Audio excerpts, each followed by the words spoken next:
houve algo que marcou a minha e a sua história, para que nós pudéssemos nos interessar por isso, para que você pudesse estar aqui hoje e conhecer esse tipo de ferramenta. Eu não sabia que o cristão podia usar esse colete preto e andar de moto, e é diferente.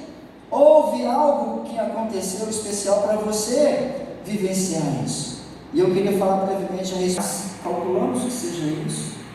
Aconteceu algo muito poderoso para mim e para você, e eu queria compartilhar rapidamente com você a respeito disso. Nós sempre ouvimos falar da cruz, não é verdade? Nós conhecemos a respeito da cruz.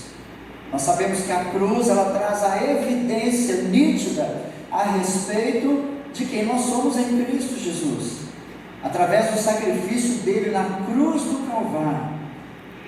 É o motivo pelo qual hoje o Salvador, sem o sacrifício dele ali, nada disso aqui seria possível, não é verdade? Você está aqui hoje usufruindo de uma amizade prazerosa, né? Muitos de nós às vezes não nos víamos há muito tempo, a pandemia tornou isso um pouco difícil, mas hoje não, hoje nós estamos aqui revendo, né, tantas pessoas, e tudo isso foi possível por causa do que aconteceu na cruz. Mas a gente ouve falar muitas coisas a respeito da cruz, algumas que fazem um total sentido, e algumas não, ou algumas que as pessoas até contextualizam do jeito errado. Como por exemplo, você já deve ter ouvido a expressão que as pessoas usam, cruz credo. Quem nunca ouviu essa expressão? Não é verdade?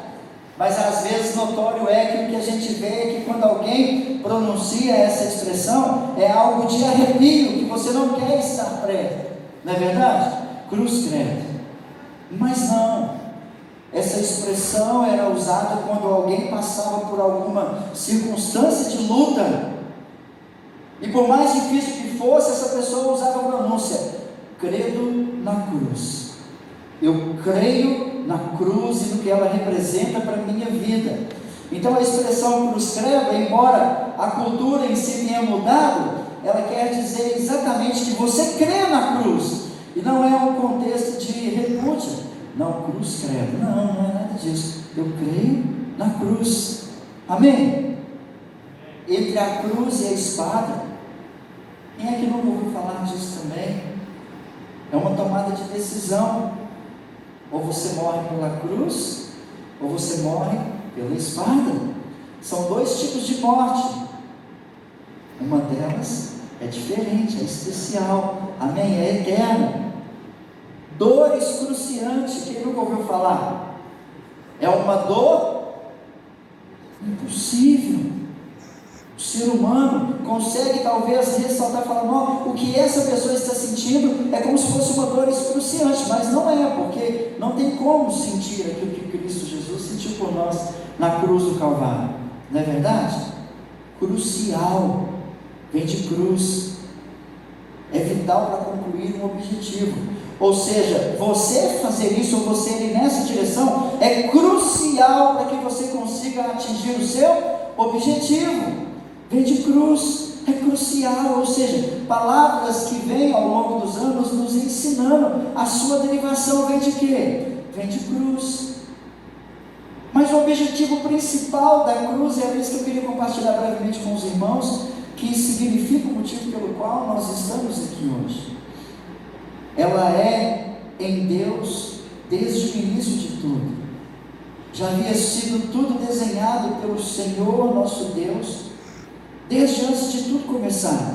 E o primeiro versículo que eu queria compartilhar com você, se você puder abrir, está lá em Apocalipse, capítulo 13, no verso de número 9, número 8, perdão. Apocalipse, capítulo 13, verso de número 8. A palavra do Senhor vai dizer assim: e todos os habitantes da terra adoraram a besta. São eles os que não têm o nome escrito no livro da vida. Mas a parte que eu quero enfatizar é essa agora, que pertence ao Cordeiro que foi morto antes da criação do mundo, ou antes da fundação do mundo. Ou seja, a cruz já era algo gerado no coração de Deus desde antes da fundação do mundo. Então, o motivo pelo qual eu e você estamos aqui, aquilo que aconteceu, que marcou a nossa história, foi determinado por Deus desde antes da fundação do mundo, aleluia. Tantas coisas aconteceriam ao longo dos séculos, tantos profetas iriam falar a respeito do nosso Senhor e Salvador, mas já havia no coração de Deus desde antes da fundação do mundo, amém? A cruz, ela não veio por acaso, ela foi planejada por Deus na eternidade, desde antes da fundação do mundo, ou seja, já existia no coração de Deus, embora muitas pessoas que não conhecem ao Senhor não entendem o processo que foi feito para que nós pudéssemos ser salvos, acham que é algo de fracasso de Deus, acham que a cruz é algo que era para dar certo, mas não deu certo. Mas a cruz, ela não é resultado de um fracasso, ela foi o plano de Deus já com eficácia para um grande propósito, amém? Você está aqui porque você é resultado de algo que foi planejado para um grande propósito. A sua família é salva em Cristo Jesus porque é resultado de algo que foi planejado para um grande propósito. Glória a Deus. Esse ministério motociclístico, essa ferramenta que Deus alicerçou sobre a face da terra, é o resultado planejado por Deus, amém? Que foi conquistado, porque um dia o nosso Senhor fez algo que para a humanidade era impossível, mas Ele tornou possível. Abra a Bíblia comigo lá em Mateus, capítulo 27, verso de número 35. Eu queria trazer um contexto bem específico a respeito da valorização daquilo que Jesus Cristo fez por mim e por você. Essa ferramenta motociclística está sendo apresentada hoje aos demais irmãos e irá fluir de uma forma extraordinária por essa região, amém? E as pessoas precisam conhecer a eficácia do Evangelho de Cristo Jesus, que transforma, que moto não foi feita para sair empinando por aí, para andar com o pneu careca. Ou seja, as pessoas ouvirão o Evangelho de uma forma objetiva, genuína, centrada, e com certeza, viu, pastor Itamar, é só a ponta do iceberg. Ou seja, talvez hoje poderia estar muito mais pessoas, mas nos próximos encontros serão momentos de fé em fé, de glória em glória, para testificar, amém, essa ferramenta do reino de Deus. Glória a Deus, aleluia. Mas aí fora, o mundo nem sempre conhece ou quer conhecer o Senhor desta forma. E no livro de Mateus, capítulo 27, no seu verso de número 35, vai trazer algo acerca de um comportamento negligente de certas pessoas, que o mundo lá fora exerce isso também, e nós somos os responsáveis para poder trazer a memória do que significa realmente a cruz do nosso Senhor Jesus Cristo e o nosso Senhor. Mateus capítulo 27, verso 38 vai dizer assim: depois de pregá-lo na cruz, os soldados tiraram sortes para dividir as suas roupas. Olha como que isso é interessante. A Bíblia vai dizer que o momento mais importante da história da humanidade, aquilo que já havia sido gerado no coração de Deus desde antes da fundação do mundo, o Senhor e Salvador, aquele que havia por algum período ali passado por várias cidades e anunciado que Ele era o Senhor, que Ele era o Messias, ou seja, as pessoas testemunharam, viram milagres, Ele falava com autoridade vinda do céu. Ele disse aos homens sobre a face da terra: eu não sei fazer outra coisa a não ser aquilo que eu vejo o meu Pai fazer. Ele declarou isso. Talvez aqueles soldados ali, as pessoas que estavam à sua volta, vivenciaram, talvez não todos, mas grandes milagres, ou ouviram falar de grandes milagres do Senhor. Mas a Bíblia vai dizer que aos pés da cruz, os soldados lançavam sortes para ver quem ia ficar com as vestes de Jesus. Ou seja, na cruz estava acontecendo o momento mais importante da história da humanidade, e embaixo da cruz os homens disputavam as suas vestes. Nos dias de hoje não é diferente. A cruz estabelece aquilo que o nosso Senhor fez, e no mundo lá fora, muitas das vezes as pessoas estão tirando sortes para ver de que forma que vão servir a Deus, ou qual é o benefício que isso pode trazer para a vida delas. A cruz é onde Deus fez o seu melhor e o homem fez o seu pior. A história da humanidade estava sendo definida ali naqueles instantes, e o homem expressava o seu pior, uma total reverência de negligência ao Senhor. A cruz é onde Cristo alcançou o ponto mais baixo da sua humilhação, para levar o homem ao ponto mais alto de filho de Deus. Ou seja, ele se humilhou, chegou ao ponto, porque a morte de cruz era algo para quem não prestava, não valia nada. Ou seja, grave é o crime que essa pessoa mereceu, que ela cometeu, para poder morrer ao ponto dessa forma. Ou seja, o meu e o seu Senhor se humilhou ao nível mais baixo da humanidade, para que eu e você pudesse chegar ao ponto mais alto. Hoje nós temos acesso porque alguém se dispôs a se humilhar, a chegar ao ponto mais crítico de humilhação. A cruz é onde Jesus mostrou sua maior compaixão, e o homem exerceu ali a sua maior zombaria, onde o homem revelou a sua rebelião. É onde o amor de Deus se manifestou de maneira completa e altruísta, e onde o homem mostrou a sua impiedade. Por que eu quero enfatizar isso com os irmãos? Porque a humanidade, ela tinha um problema. A humanidade tinha uma doença. A humanidade tinha algo que até então se apresentava como incurável, algo chamado pecado. A humanidade tinha uma doença, vivenciava algo chamado pecado, e não tinha cura até o presente momento para aquilo ali. Ou seja, outrora, o ser humano sobre a face da terra precisava que alguém representasse ele até o Santo dos Santos, para fazer expiação por aquela culpa que ele tinha.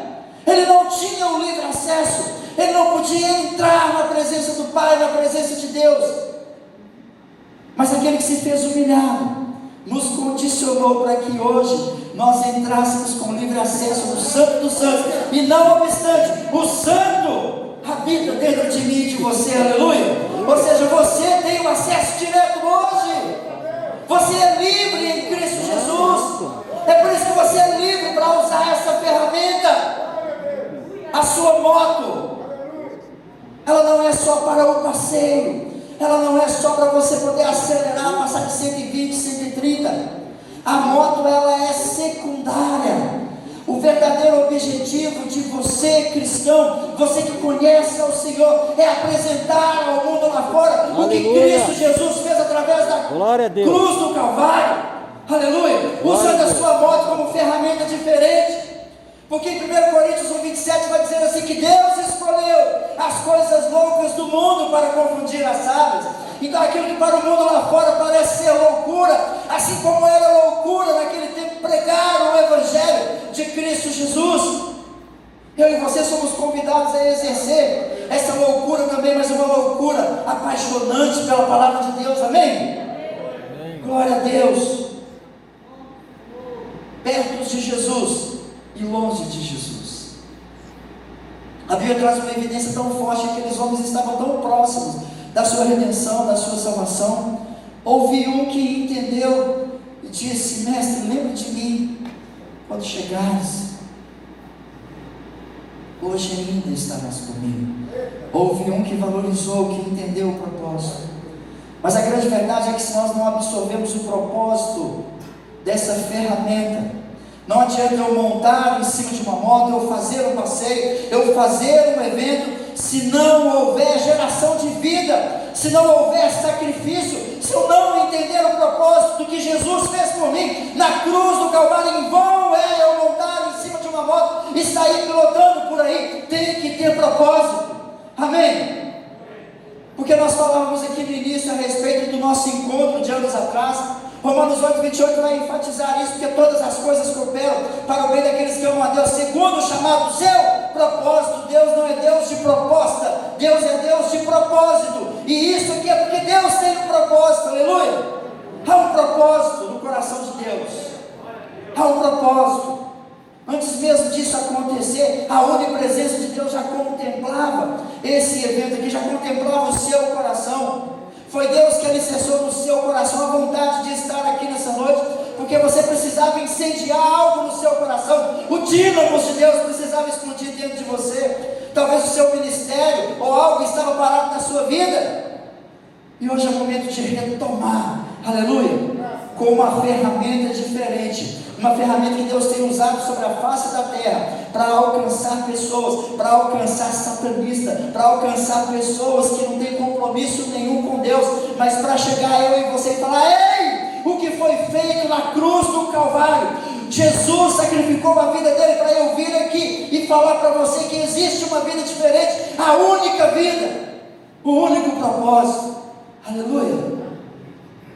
É precioso o que aconteceu para que eu e você pudesse estar aqui hoje. E é por isso que o Evangelho de Cristo Jesus, ele não pode ser tratado de qualquer forma. A Bíblia vai dizer em um livro chamado Filemon, que tem um único capítulo. Olha que interessante isso.